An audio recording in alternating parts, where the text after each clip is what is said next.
Why would a business offer shares to its staff members? I'll step back just before I answer that question and say I think this is great if there'll be aspiring entrepreneurs on the podcast or people who are already business owners. There's a statistic that between the years in COVID from 2020 to 2022, the number of businesses that said that they need to focus on employee engagement, and it's a real struggle for them, went from something like 51% to 87%, can be a real driver for the culture that you're trying to create. So when you're bringing more people in and giving them that ownership mindset, they're more privy to information around how the business is going. You're more likely to share information around the strategy, which helps them be better decision makers have more context. And then it's just aligning the incentives of the team. So it creates this win-win between the company and the employee, where you're growing the value and the performance of the company together. Welcome to Checks and Balances, brought to you by Partners Life. I'm Michael Vincent. This is James Blair. And today we've got Luke from Sharesies here to talk to us about employee share schemes. We're back in your life. Luke, welcome to the pod. Morena, thanks for having me. I've been looking forward to this. We've been mates for a long time. Dare I say, I've been mates with you longer than I've been mates with Michael.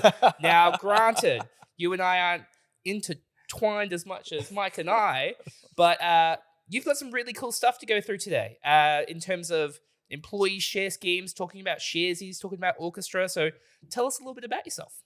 Yeah, cool. I'll give you a quick run through of the journey of my career, but I guess in the context of the topic of owning shares in a company and employee share scheme. So started out as a bright-eyed grad in one of the big four banks, Westpac, where we met James and Mike. And it somehow fluked a role into the CEO office at the time. And I remember finding out that the counterparts in Australia, so the employees who were over in Aussie, were earning shares as part of their salary package. And I thought, actually, I never thought about that. That would be really cool if we could earn shares alongside salary, because we're contributing towards the business and putting in some pretty long hours, and that'd be quite nice. I remember putting it to the CEO, and it wasn't his fault, but too hard basket, too much administration. I remember feeling, that's a bit stink and a bit deflated. And then fast forward, I ended up moving to Xero. And it's sort of polar opposite end of the spectrum, where Xero, the accounting software platform, one of the greatest, tech stories of New Zealand, and all employees were offered employee ownership. So they were offered an annual grant at varying level, depending on the tier that you were in the company. They would give you certain proportions of your base salary and shares, and just saw the incredible impact of what that had, not only in the culture, but also for the wealth creation of employees there. I can confirm I have got some early Xero staff members as clients. It's worked out all right for them. They're doing all right. Yeah. I mean, commonly you would, some of the employees that were there maybe say 8 years ago, they might have been getting 10% of their salary in shares.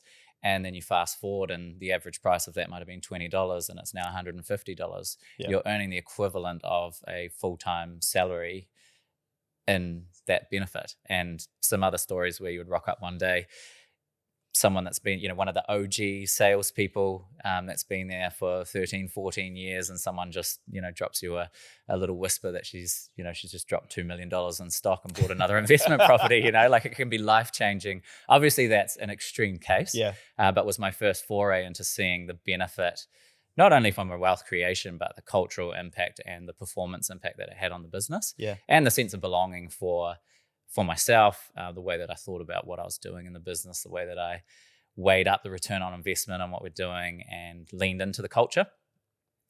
From Orchestra, from Xero, I ended up being shoulder tapped to lead a company called Orchestra. So Orchestra does software for unlisted companies that have some form of distributed ownership. So it might be they've got a lot of shareholders or investors, and a pathway to that could be they've got an employee share scheme. So Orchestra works with hundreds of companies that are private but offering ownership to their team. I was really drawn into that because I really like this concept of employee ownership.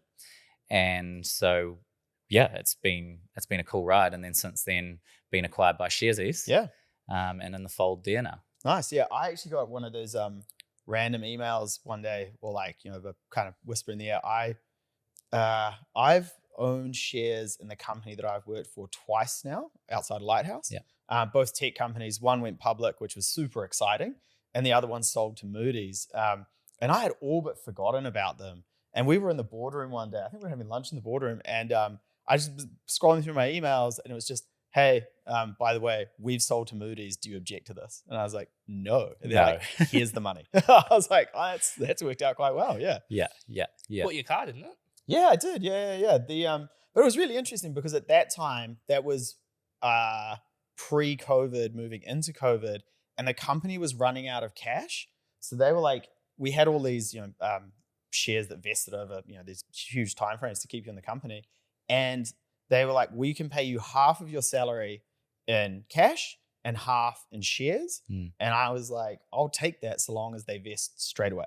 And boy, did it work out well. Which we'll get into that in terms of all the different ways. So a lot of this we'll be talking about from the staff members' perspective, and that's the idea behind this episode, is that if you work in a company and this is an option, you can start to educate yourself on it. But Luke, I want to start with the business side. Yeah. Why would a business offer shares to its staff members? Yeah, great question. Three key things. And I'll step back just before I answer that question and say, I think this is great if there'll be aspiring entrepreneurs on the podcast or people who are already business owners. And one of the things I'll be thinking about is how do we attract and retain and engage really good talent? There's a statistic that between the years in COVID from 2020 to 2022, the number of businesses that said that they need to focus on employee engagement, and it's a real struggle for them, went from something like 51% to 87%. So it can be used as a tool for attracting and retaining the team, and done also in a way that there's no cash up front that the business needs. Like your example, Mike, you don't need to pay that out. Yeah. Secondly, it can be a real driver for the culture that you're trying to create. So when you're bringing more people in and giving them that ownership mindset, they're more privy to information around how the business is going. You're more likely to share information around the strategy, which helps them be better decision makers, have more context. And then it's just aligning the incentives of the team. So it creates this win-win between the company and the employee, where you're growing the value and the performance of the company together. Yeah. In terms of Lighthouse, I'm a huge advocate for continuing to go in that direction. One is because I don't ever want to create an us versus them mentality. And a small group of people can only push things so far. But if you've got a much bigger group of people rowing the boat in the right direction, you're going to get there so much faster. Everybody's going to feel way better about it. It just seems like such a no-brainer to me. I love the analogy of like we're all rowing the boat in the same direction, but if the energy in the boat is, like more hyped up, better because everyone's got a stake in it, like I love that. I love that. We're all on the walker. Yeah. From a culture perspective, I love that. Yeah. So that's in terms of the business's incentive. So obviously a huge part of this podcast is around financial literacy. And I feel like, I get hit up by clients all the time going, hey, I've been given this offer at a discounted rate or moving into a leadership position or whatever. And they're like, this is very different for me. And I really have no idea what this is all about. So let's start with, why would a staff member want to do this? Yeah. So again, stepping back to answer that question, there's a survey I read that 60% of teenagers want to own their own business. And another survey I read was 70% of people want to own or have ownership in a business. And then a follow-up question to that is, do you want to do that on your own? And about 90% said, no, I want to do that collectively. Yeah. So and then there's also the rise of the Sharesies investor, people understanding that owning business is a path to wealth creation. Yeah. So that's the first thing I'd say is, for employees, it can be a pathway to wealth creation. There's some really great examples of that, even locally. The second thing is, I think it creates that sense of recognition and that sense of belonging in the company, that, hey, Mike, if I'm offering you ownership into the company, we acknowledge the contributions that you're making, really value you as part of the team. And then the third bit, which I kind of mentioned on earlier, is it's giving you access to information, and there's a transparency around what you can learn that helps you be better in your job and add value where you're working. Yeah. And it's a funny one because when you get them, sometimes you get them as part of the package when you sign on. Sometimes the company matures enough where they bring this in, and it is a whole lot of unknowns for someone. Let's say you're an engineer, or so you don't work in the finance industry, and even people in the finance industry struggle with this concept of, here's this opportunity. The numbers can look really big, And instantly in your head, you go, this is too good to be true. Like, what is the risk here? What am I missing? Yeah. Because you don't know, it's the first time you've done something like this, for a lot of the time, you don't know what you don't know. Yeah. I just multiplied the shares by what I thought the value would be in 2 years and said, sweet, let's do this. Yeah. And so I guess today is a great opportunity. The question I think we want to answer for the audience is this worth it to me? We're on a wealth podcast. Yep. You might get this offered, or you might be thinking about potentially asking your employer, could this be a thing? Let's go through the process of figuring out, well, what are the things you should think about to know whether it is worth it to you and to know what you're getting into? Because where this goes wrong, and the disappointing factor of it, is because it's quite complex and not everybody studied finance. And even if you have studied finance, you might not quite understand this long legal document you're signing, is the benefit is lost on people. And so, I think we can grow the maturity in New Zealand around this as a tool. No, 100%. So let's start there. What do people need to know when they've handed this document? And granted, we're not going to go through the legalities of the documents, because a lawyer can do that and they'll charge you a hell of a lot of money for it. 3,500 people unsubscribe if we do that. Yeah. But I think that's a good point, though. Like, we'll caveat that when you get offered this, you're probably going to get a long legal document. Yeah. But the thing we should tease out is, what are the key settings within that document, or the key things that you should be aware of? Because there are, 5 or 6 that can be on the company friendly side or the employee friendly side, and have an implication around what that means for you as an employee. All right. So I think before we answer that bit, let's just talk about how would this happen? What are the mechanics? Cool. So let's say checks and balances as a company. James and Mike, you're the owners. I'm an employee, and you're thinking, we actually think that this could be a tool to prop up the employee value proposition, what we're offering to the team, and the benefits. Before we do that, I mean, do we want Luke to have ownership checks about? He's got a bit of dirt on me, so I'm just not sure I want him on the crew. To be fair, Luke, you've done a lot of good things for us. I mean, thinking back to the time when we were all playing cricket together. Oh, here we go. And Mike dropped a catch in close. Right, I didn't drop a catch. And this looks bad because I look uncoordinated because I have a broken finger because of my cat. I did chuckle when I saw that today, actually. Yeah. So we're playing T20 cricket on a Sunday afternoon as the mighty Westpac Warriors. Remember that season where we ran all the way through? Yeah. And Mike was in the infield. That was my fault, putting Mike in the infield. Bad decision. Why was he in the 11? I don't know. Dropped the catch. Making up numbers. And, I'm a very understanding person. So I was like, Mike, in the outfield, I don't want to talk to you. So Mike, not drop a catch. So Mike was like, stop talking, Michael. No excuses. Mike was in the outfield, and it was those lovely Auckland grounds where they overlap with each other. And Mike was in the outfield, and he heard thud, thud, thud.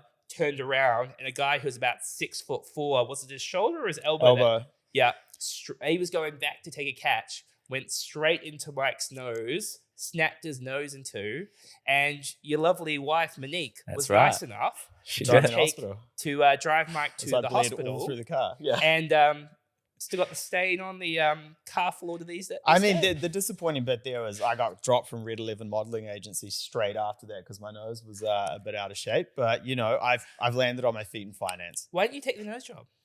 So they corrected my nose, and then the doctor said, if you're not happy with this nose in 6 months and it's knocking your confidence, come back to me. ACC will pay for a nose job.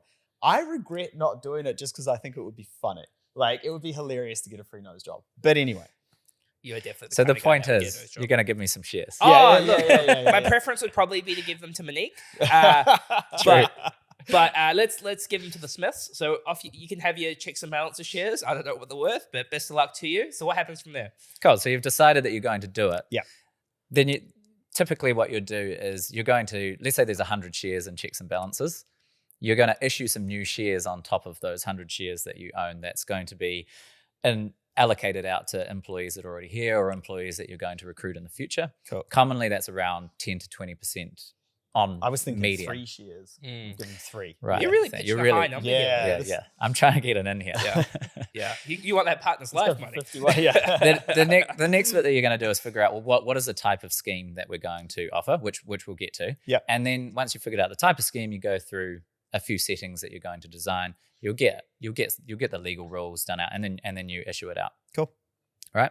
So I think let's move into what are the types of schemes that you could be offered? Yeah. When we're talking through this, there's sort of 2 groups that I think you could bucket employee share schemes into a scheme that's going out to a lot of employees, so most of the team. Well, 1/3 of the company. Which is what we deal with a lot at Orchestra, where we're helping companies administer employee share schemes and drive engagement to the broader team, where they can see it. It's in software. They've got their own portal. The other facet is C-suite, management buyout. I'll get there. I'll get there one day. Right, I'll speak more to the broader share scheme because I think that's more applicable to the audience. So 4 scheme types, just going to go through them, explain them, put some stories as we go. So the first one is options. Now, options are really common in a startup context. So, if you're never going to work in a startup, maybe just think of this as, barbecue cred. You can ask them a question on, do you get options? And you know a bit about how to explain Sounds like one hell of a barbecue, Luke. Yeah.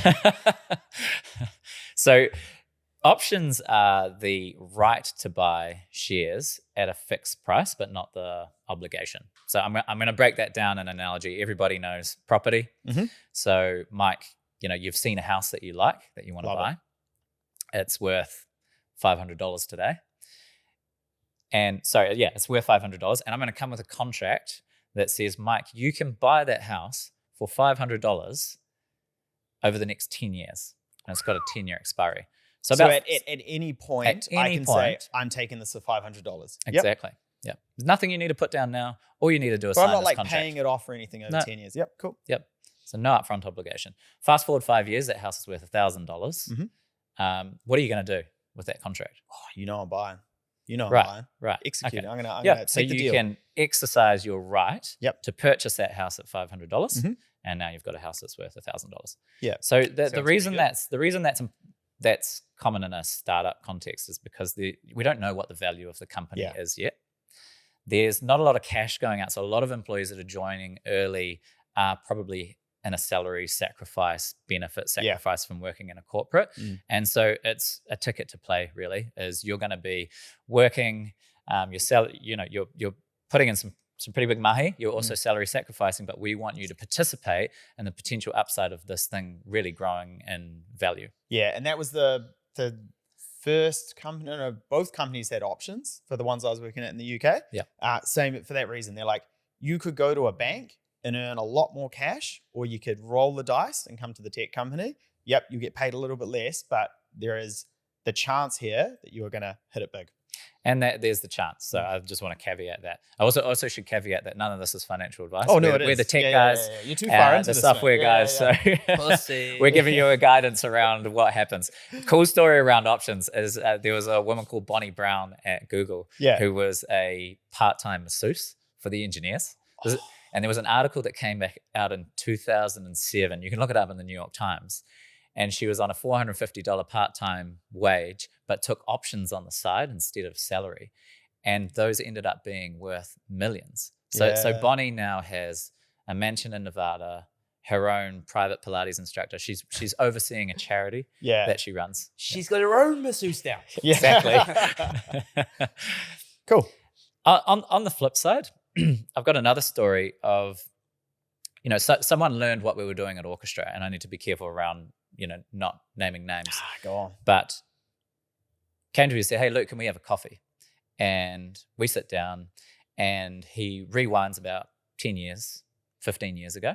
He was a sole engineer on a tech platform for media play and got offered a piece of paper by the founder saying, hey, you're doing a really good job, really like you, would like you to sign, 10% of the company in options. Didn't sign it, didn't quite understand, was busy, a lot going on. So left it, shelved it. And that company ended up selling for about $80 million. Now, I don't know what the dilution pathway was, how many raises, but it's pretty safe to say that it would have been worth in the millions. Yeah. So the key point is don't just walk away from something. Understand what it is that you're getting. Or backdate Consider the signature. Yeah. Fraud by Mike in a recorded setting. There you go. It's interesting because I can imagine that would happen quite a bit, and it's probably lack of understanding about what it is, and then the second going, I'm so busy with other stuff and not prioritizing something, which is actually quite important. I think some of the time for people it can be the upfront cost as well. Like, if you go, I don't understand this. I could go get a lawyer. What is that going to cost me? I just don't have that right now. Like a lot of people when you're starting out in your career, like That's if I fair. said, oh, it's going to be $5,000 for a solicitor to review this, they'd be like, no. Yeah. Yep, that's a good point. But I think you do need to get, it's worth getting advice, and these things can be significant. Cool. So that's options. What's next? That's options. So the next one is loan to purchase. I'm going to call this the buy now, pay later scheme. Well, yeah. So the afterpay of buy-ins. Exactly. Yeah. So what it is it's giving you share. It's not giving you. You're purchasing shares at market value today, but you're funding that through a company provided loan. Yep. That's usually low to no interest. And so what you're getting from that is you're getting if I relate it to buy now, pay later, I've bought this jacket. I see this jacket in the store. I really like it. I'm going to walk out with it and get the benefit of wearing it, but I'm going to pay that down. And the way that those loans are typically paid down is through a dividend policy. So a loan to purchase scheme is really common in your professional services, build sector where you're profitable and there is a consistent dividend stream in place. And so what you're doing is you're not actually putting any cash up front into that scheme, but you're building equity over time with the dividends that are paying down the loan. Yeah. So let's say you're buying a 10% stake in the business. You are receiving a 10% portion of the profit of that business per year, and that is what's paying the loan down. So you're not having to pay the loan out of cash. There's not usually a really high interest rate on it, like you said. Typically, sometimes you'll get people going, "Oh, we'll just peg it to a floating rate at a bank." That's not super common though. But it's a really good way to do it, I think, if that is relevant to you, because you are, like you said, you're in, you've got your portion, and it's the business performance that's helping to pay that down. It's not like you are sacrificing some salary for this. Exactly. I think it's a really elegant solution. Yeah. Now, And they have obviously, different payback periods. there's some risks and some caveats with this one, which we can talk through, James. Yeah, I'm thinking about like the big thing about this scheme is a lot of people don't have money. So house prices have gone down. There is big gaps in generation in terms of wealth. And if you go, Luke, I love you in the business. You're doing a great job. I need you to stump up with $300,000 to buy these shares. You're like, my guy. Yeah. I got kids. I got a mortgage. House prices are down. Interest rates are up. Where do you want me to get this money from? And this scheme goes, hey, let's get it in place. You can pay down the dividend, use the dividends to pay down the loan, and then we've sorted it out. Exactly. And most of the policies will have, in New Zealand, from what we've seen, 100% of the dividend will pay down the loan. Yeah.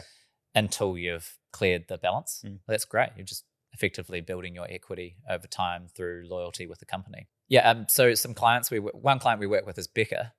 Amazing story. They're one of the largest employee-owned companies in New Zealand, and it's public. We've got a case study on it, but they're offering this type of scheme to a broad-based selection of their team.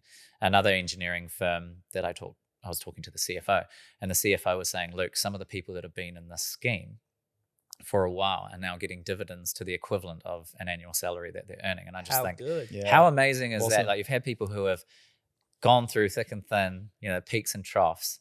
They've been loyal and they've been part of the scheme and now they're sharing in the fruits of a successful business model. I mean, if you think about the fundamentals of wealth creation, right? Like, you pay down debt, you invest in shares, you invest into property. One day that is large enough that it can replace your salary. It's the exact same thing. It's just using a different widget.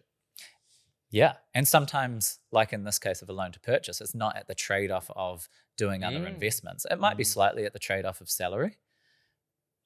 Yeah, but I mean, but not really, because granted, maybe you're losing a little bit of salary, but you're doing something where it actually doesn't impact you at all. Money is going that you are not used to having into debt that you kind of just ignore, and it's just going off to the side. Yep. My question for you on the lending side, say I want to go and buy a house or buy an investment property or do something. If I've got a loan with a company, does that impact my ability to borrow? Yeah, sometimes it can. And if you can show that it's been repaid from dividends and there's actually nothing outstanding, you can usually get around it. But yes, if the bank know about it, you'll have to explain it. Yep. That's a good point. Sometimes these schemes actually have, and it's as good if the company can do it, a dividend policy in place that's a fixed amount to show the repayment, which is quite cool. Not everyone, but that's quite handy. Yep. So the third scheme, phantom shares.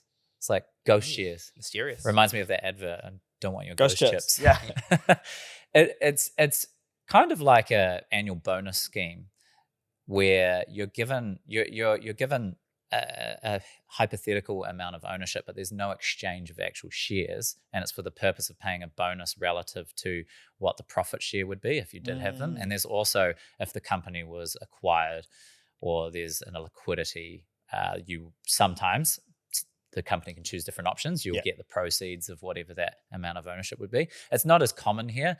One thing I don't think it doesn't particularly drive is the other benefit, the cultural benefits and the ownership benefits of actually being an owner. Yeah. And so those three are most commonly employed within private. When I mean private, companies that aren't listed on a stock exchange that you can go onto Sharesies and you can buy them. One point on that's something that I'm really passionate about is, as I was at Xero, you obviously, got into investing, was quite interested in it. But as you get into investing in public instruments or listed instruments, you start to also see that there's a lot of cool companies that are not needing to list anymore. And how do you get access to those companies? I'll take Stripe as an example. Love the payments platform, love their business model. Thought, how would you ever invest? Unless you're a wholesale investor or a venture capitalist with, wholesale investors need 5 million or more in funds, you can't actually access those. And there's private markets now are adequately served by capital markets that they're not needing to list for capital. And if they are listing, they're doing it for liquidity, but all the wealth creation has happened. Yeah. So you're actually getting access as an employee retail investor into an asset class that you otherwise couldn't through a share scheme. So James, before we continue, I have got a special announcement. Have you started sticking to your budget? Absolutely not. You finally made it as an after hours DJ. I wish. Mate, the thing is, we have got a brand new podcast partner, Partners Life. You mean the award-winning insurance provider with over 300,000 Kiwis insured? Yep, they're also a New Zealand-operated company, and they are passionate about increasing financial literacy amongst Kiwis. Sounds like a great match. Where can I learn more about them? Check out their website in our show notes below. Really thought DJ Magic Mike was going to be a global sensation for a second. So the fourth one, which is more common and listed, and that's why I bring that point up, is what's called a bonus scheme. This is what happened at Xero. You'll get allocated typically every year an amount of shares on top of your salary. And there'll be some criteria for how those are earned over time. And once they drop, you're allowed to buy and sell. You're allowed to sell those shares if you want to.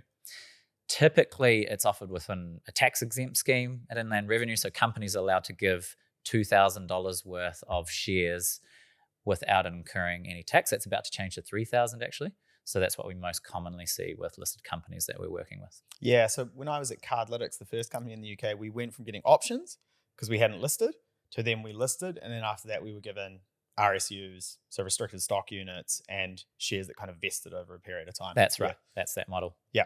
And you sit there watching the stock price go up and down all day. So they're the different schemes that you've spoken about. What are the things that people need to think about when deciding, should I do this or not do this? Yeah, cool. So I just want to stress at this point that, every individual scenario is different. Yeah, don't personalize advice. Do your due diligence. Mate, that's our spiel, not yours. I said earlier, you're going to get a big, long document, but what are the key things that you need to tease out of that document? So the first one is how many shares, they'll tell you how many shares you're getting, and they'll tell you, and hopefully they're telling you what the value of those shares are. But one thing you should be asking is, okay, how many shares am I getting? I might be getting 100 shares. That's not a lot if there's 10 million shares in the company and they're worth a cent. Yeah. So you really should have the information of how many shares are on issue across the company. So what does that mean I'm getting in terms of ownership percentage? And what does that mean it's worth today? Those are really reasonable questions that you should be asking as an employee to assign a sense of benefit towards what you're getting. And in my opinion, I think it's a good point here. Any company that's doing this should be doing an all hands launch, explaining it, should have a cheat sheet, should be open to, having some question and answer sessions and breaking down the key terms so that you understand what you're doing. That's what the most effective ones are doing that. Yeah. The one that I think of quite a bit when I'm talking to clients is when you're the first employee that is getting offered outside of the founders of the company. And part of me, especially if it's a small company, so if you're employee number 1,472 and the process is locked down, the valuation is locked down, all those things are there, versus you're in an engineering firm and there's 3 old geezers that own it, and they're like, we better start to have some sort of succession plan, and they're struggling with valuation, they're kind of scrapping the documents together, they don't have a lot of these answers. It's a very different experience for them, and opposed to you and 20 of your colleagues going through it versus one person going through it. Very different experiences, right? Yeah, and that's why I say earlier, it can depend on the scenario. I mean, just jumping to the valuation point, that's a good question, is there's different methods for how a share is valued for the purpose of employee share schemes. That's an external valuation, a recent arm's length transaction, so it could be a capital raise or a trading event that occurred.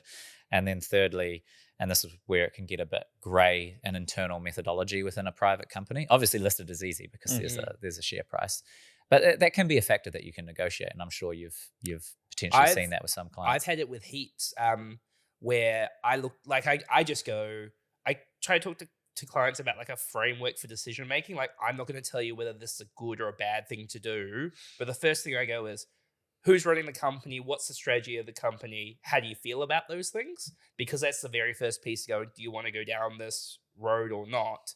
And then I go, so true. What's the valuation? What percentage share are you getting? And what's the dividend? And then comparing that to any other investment. So if I put this money here versus investing it into the S&P 500 or buying a property or paying down my mortgage, what do these look like in comparison? And sometimes I get this number and I go, well, you're getting paid like a 6% return before tax. This doesn't make any sense. And they go, that's a bloody good point, James. So they'll just wander off and go talk to the owners again and go, hey, this percentage ain't too good. Funnily enough, quite a lot of the time, they'll turn around and they'll half the valuation. Yeah. And be like, wow, I'm glad I brought that up, because otherwise that would have been really messy. That's exactly right. I would distinguish between employees who are offered this in so that's like a management buyout or a C-suite scheme where you're actually putting skin in the game and needing to put cash forward, versus an employee share scheme where, like the examples we've gone through, they're granted and potentially not at a trade-off of other things. But yeah, I hear your point, and I love what you're saying is, before you consider the settings that you're signing into, do you believe in the company? Can you see yourself there long term? Do you think that it's a good culture? Can you see that there's prospects for, a return relative to other places that you could be working? Yeah, there's a trade-off there. Do you see yourself there long term? Is a very interesting point. So, I mean, people will be thinking about this, right? Going, okay, I'm going to buy into this company. What happens if I bail at some point, or what happens if it actually happens and I leave the company? So, do I get my money back? Do I get my shares? How does that work? Cool. So let's jump back into the things that we should be considering. So we talked about how many shares and what's the percentage and what's that worth. I'm going to go with vesting, so how it's earned.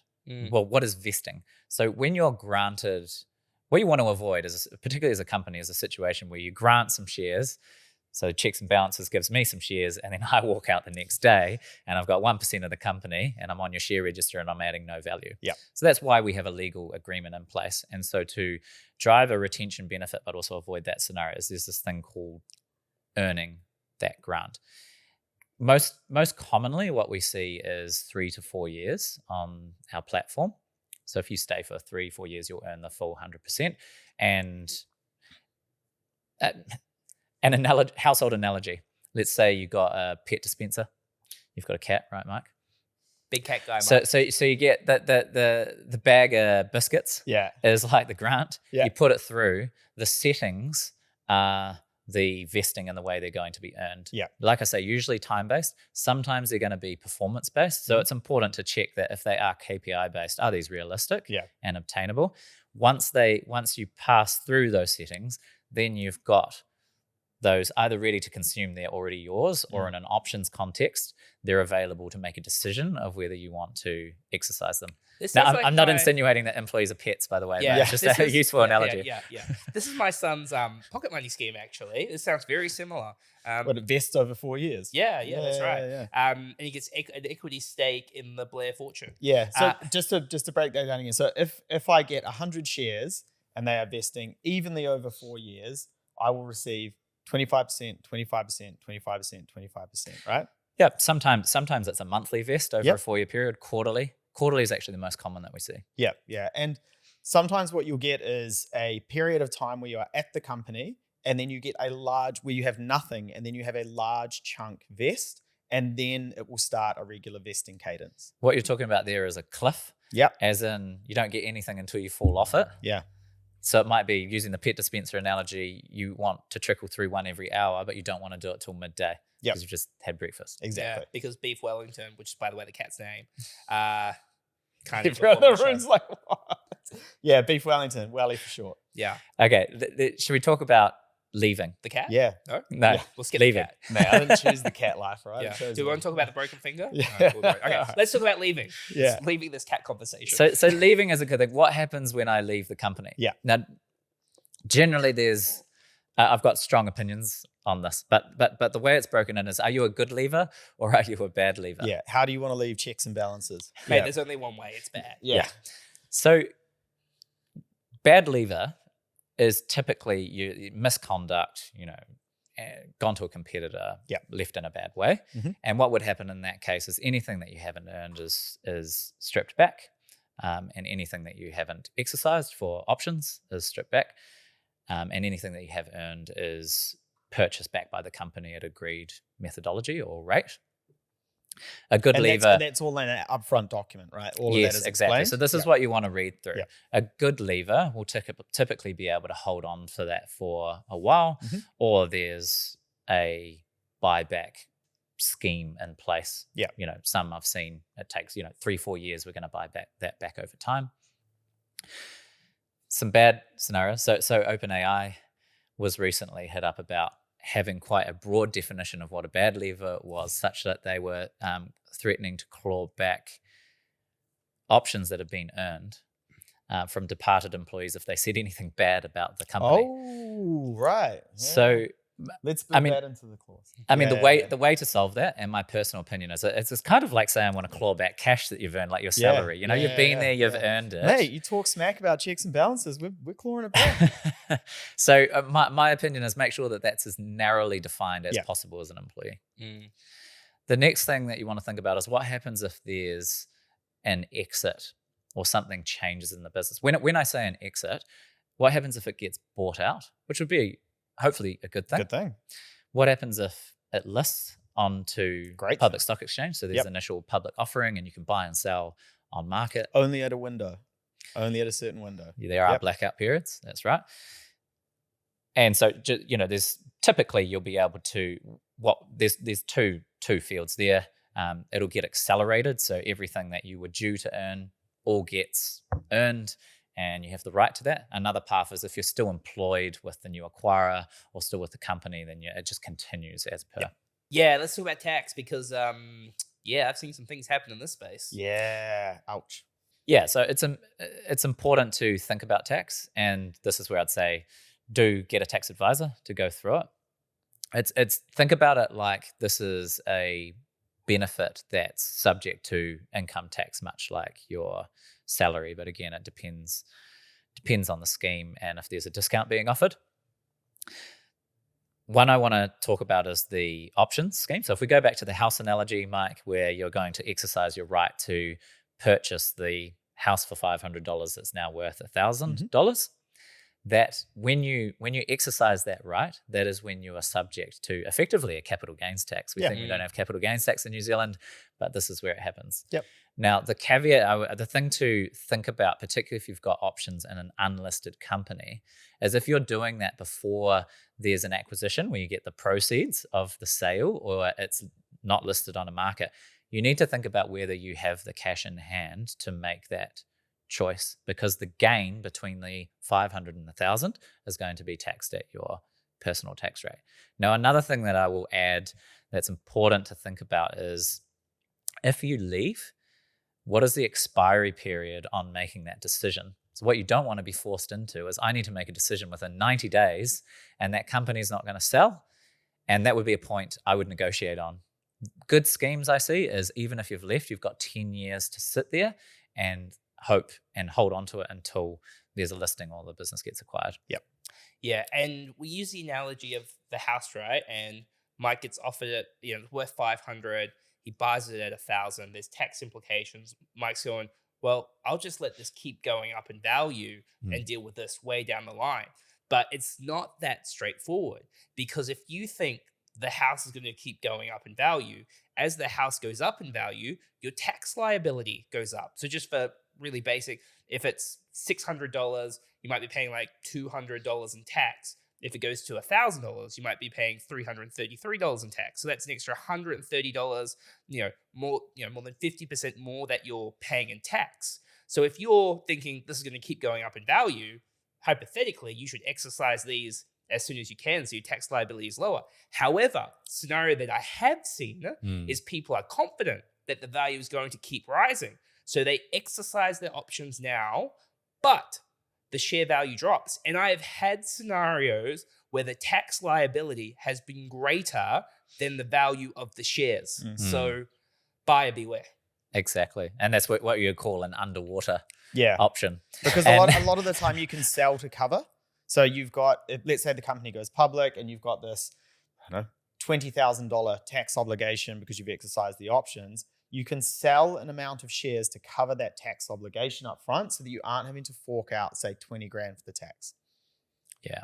And I would say, we're getting cute here. Yeah. A lot of the time, people will be holding on until that liquidity event or the business is sold or they're listed. And sometimes scheme rules actually don't allow you to exercise until such a point. But negotiate on the fact that if you are leaving, don't have a short push out that expiry. I think that's really fair because you've earned it. Yeah. The other thing, just minor note on tax, is sometimes if it is subject to tax, the employer may be paying it or it may be on the employee's obligation. So just check that. Again, ask the right questions. Plug to the Lighthouse accounting team. Exactly. They've done a lot of work in this space. So make sure you reach out if you're in that situation. I think that is really key. Is a lot of this starts to get confusing when we're talking about tax and the legal obligations. If you have good advice, all of this is crystal clear. So make sure you're speaking to a lawyer and an accountant.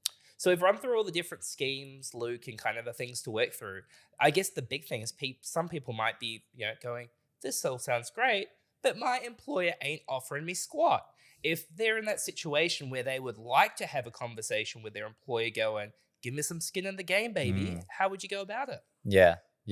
I mean, before I answer that, what I didn't say is that we're working with businesses across the spectrum. So this is not just a tech company, listed company thing. I mean, we've got engineering firms, architecture firms, professional services. We've even got a hair salon, which is great, right? What's annoying is you go to this barber all the time and then they're coming and going because they can't retain people in the business. That's why you get such a wide range of outcomes on Mike's I have a mohawk right now. It's quite wild. Yeah. I love how he pulls it a mohawk. There is no bump. It is a mohawk. Yeah. Anyway. So I say that because it doesn't necessarily matter what sector you're in. Yeah. But what would you do in that scenario? I mean, don't ask, don't get. Is what I'd say. Who you ask depends who you're comfortable with. It could be, the founder or the directors. It could be your direct manager. There may be an HR team and a place where you can put in some feedback around the benefits that are offered. But if I put myself in the shoes of an employer or a business owner, and there's someone in the team that's doing a good job that's coming to me saying, I really like working here.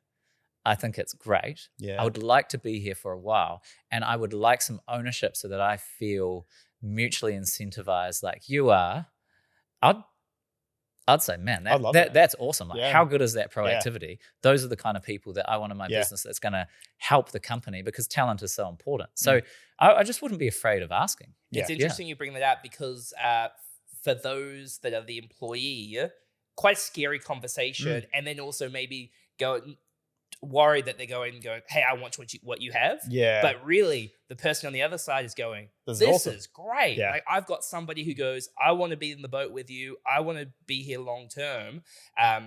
It's an awesome conversation. It's just like the don't ask, don't get is the perfect way to describe it. It's, the ability to just say it and go about it the right way. Probably the immediate reaction by the employer will be, well, okay, I don't quite know how or where to start. So that would be the plug that I say, send them to Orchestra, send them to Sharesies. We can guide, we're not advisors, but we can guide businesses on what we're seeing as a common structure and set up for the sector that they're in. Awesome. Cool. Okay. And then just to wrap up, Luke, in terms of Orchestra and Sharesies, how can help people in a situation where they're, Give us the starting elevator to think about pitch. these things. Yeah, we honestly do that. We sit down with companies and start to work through a plan. We just shoot from the hip. What questions do you have? And then ultimately, once you do set up a scheme, we help issue it digitally. So you get this beautiful mobile experience of, I'm going to enter into my employee share scheme. You can see and visualize how it's going to be earned. And for the company and the administrators, it's just making sure they're compliant and they've got source of truth record that's easy to maintain. So we're not providing direct access ourselves, but we're a player in making this a lot easier. Cool. Cool. All right. So what do you reckon? Are we going to offer Luke shares in the company? Mate, TBC, to be honest. Yeah. Uh, Is there a After all this. yeah. there After a- all I've done for you, Michael. Yeah. Is there a hypothetical scenario we could actually float checks and balances, and the more people that own it, the more financial education and Well, we'd goes probably across New Zealand? Crowdfund it. There's only like 49 companies on the NZX50, so we could probably take up the last space. Mate, we'd be the biggest company since mainframe. Cool. All right. Well, Luke, thank you very much for coming along and giving us all of that very useful information. Awesome. I certainly think this is going to be one of those pieces of content that is going to continue to be relevant for years to come as people are thinking about these situations. I think it's going to become, more popular. And just a shout out to what you guys are doing. Love the content, love the mahi, love your work. Awesome. Thank you. Awesome. All right. Much love to Partners Live for sponsoring this episode. Please make sure to subscribe to the channel, give us a review, give us a like, and also send us a query if you want to invest into checks and balances for a very reasonable price. We will catch you next time. All upside, very limited downside.